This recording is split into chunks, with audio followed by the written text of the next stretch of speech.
Bonjour à tous, c'est Clarisse. Bienvenue dans l'épisode 5 d'un ticket gratuit pour le paradis. Nous allons commencer par lire le chapitre 6 de Genèse. Lorsque les hommes eurent commencé à se multiplier sur la face de la terre et que des filles leur furent nées, les fils de Dieu virent que les filles des hommes étaient belles, et ils en prirent pour femmes parmi toutes celles qu'ils choisirent. Alors l'Éternel dit : Mon esprit ne restera pas à toujours dans l'homme, car l'homme n'est que chair, et ses jours seront de 120 ans.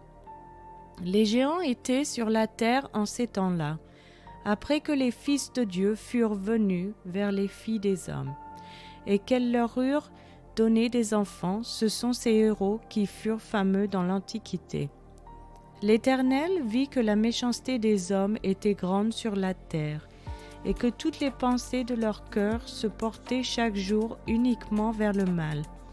L'Éternel se repentit d'avoir fait l'homme sur la terre, et il fut affligé en son cœur.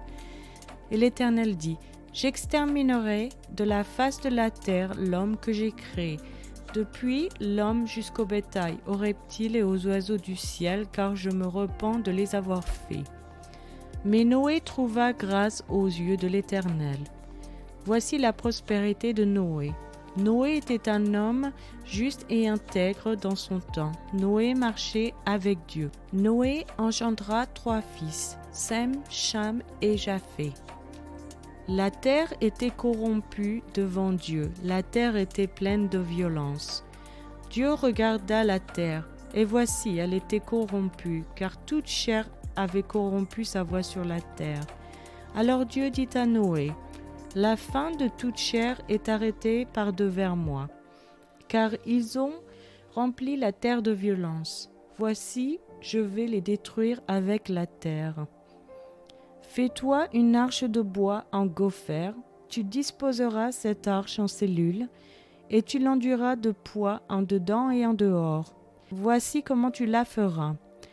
L'arche aura 300 coudées de longueur, 50 coudées de largeur, et 30 coudées de hauteur. Tu feras à l'arche une fenêtre que tu réduiras à une coudée en haut.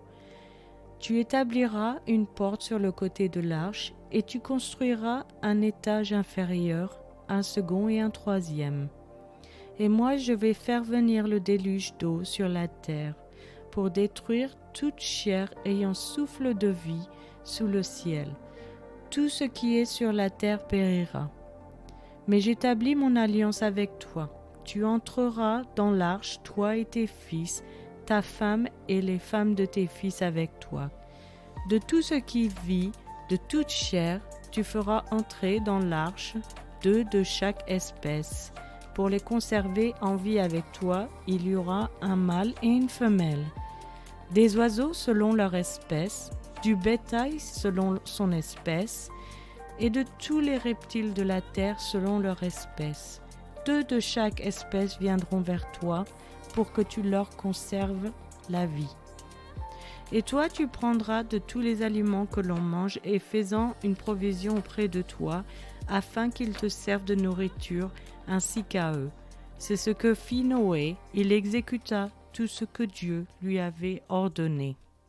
Je vais maintenant vous donner une explication sur ce passage afin de vous aider à mieux comprendre.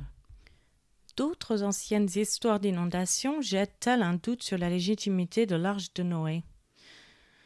Les traditions des peuples anciens à travers le monde partagent en commun l'inclusion d'histoires d'inondation.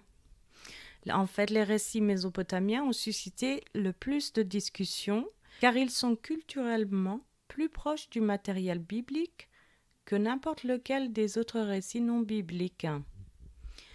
Le récit mésopotamien d'inondation le plus célèbre est la version babylonienne trouvée dans la librairie du roi assyrien Assurbanipal, en fait datant du 7e siècle avant Jésus-Christ, dans le cadre de la plus grande épopée de Gilgamesh.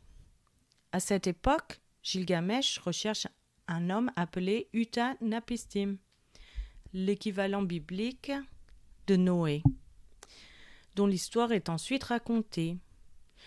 Quand le Dieu suprême en colère contre l'humanité qui faisait trop de bruit, décide de les supprimer dans une gigantesque inondation. Enki, le dieu de l'eau, révèle l'intention d'Enlil au mortel Uta-Napishtim et lui a demandé de construire un énorme bateau et de le charger avec des couples d'animaux. Instruit de ne pas révéler la raison de ce projet de construction, mystifiant, Uta-Napishtim est en outre ordonné à un point critique d'amener sa femme à bord avec lui. Et donc pendant 7 jours et 7 nuits agités sur l'eau, Uta-Napishtim et sa femme sont ballottés dans ce vaisseau alors que les eaux de crue engloutissent la terre.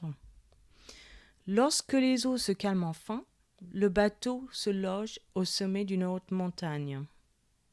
Uta-Napishtim envoya une colombe, une hirondelle et un corbeau. Ce dernier ne revint pas, ayant apparemment repéré la nourriture.